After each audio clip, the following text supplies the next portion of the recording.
বিকাশ ঘোষ একটা ইন্সপিরেশন হতে পারে, রাহুল রয় একটা ইন্সপিরেশন হতে পারে, সিরাজুল ঘোড়া একটা ইন্সপিরেশন হতে পারে।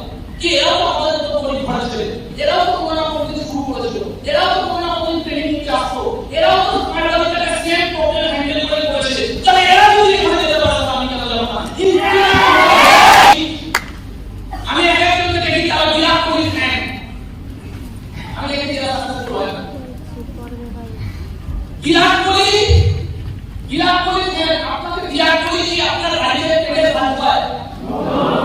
বিরাট কোহলি ভাবে এই মানুষটাকে কি করে সাকসেসফুল বানাবো? আপনারা সমাজের থেকে থাকে সারাদিন 500 টাকার জন্য মেহনত করে উঠে সারাদিন দাম পায়, সেই ঘরের একটা ছেলেকে টপকে নিয়ে যাওয়ার জন্য আপনাকে বিরাট কোহলি হেল্প করে না? তারা কেন বিরাট কোহলি ফ্যান মানে? আপনার রোল মডেল হবে লিডাররা, যারা আপনার জন্য হবে। আপনার রোল মডেল হবে তারা তাদের মতো কম্পিউটার হতে হবে, সেই লিডারদের জন্য কম্পিউটার হতে হবে, তাদেরকে ভালোবাসতে হবে, তাদেরকে নিয়ে মতামত করতে হবে, তাদেরকে রেসপেক্ট করতে হবে। যে দাদা আমার জন্য কেউ ভাবেনি কোনোদিন, তুমি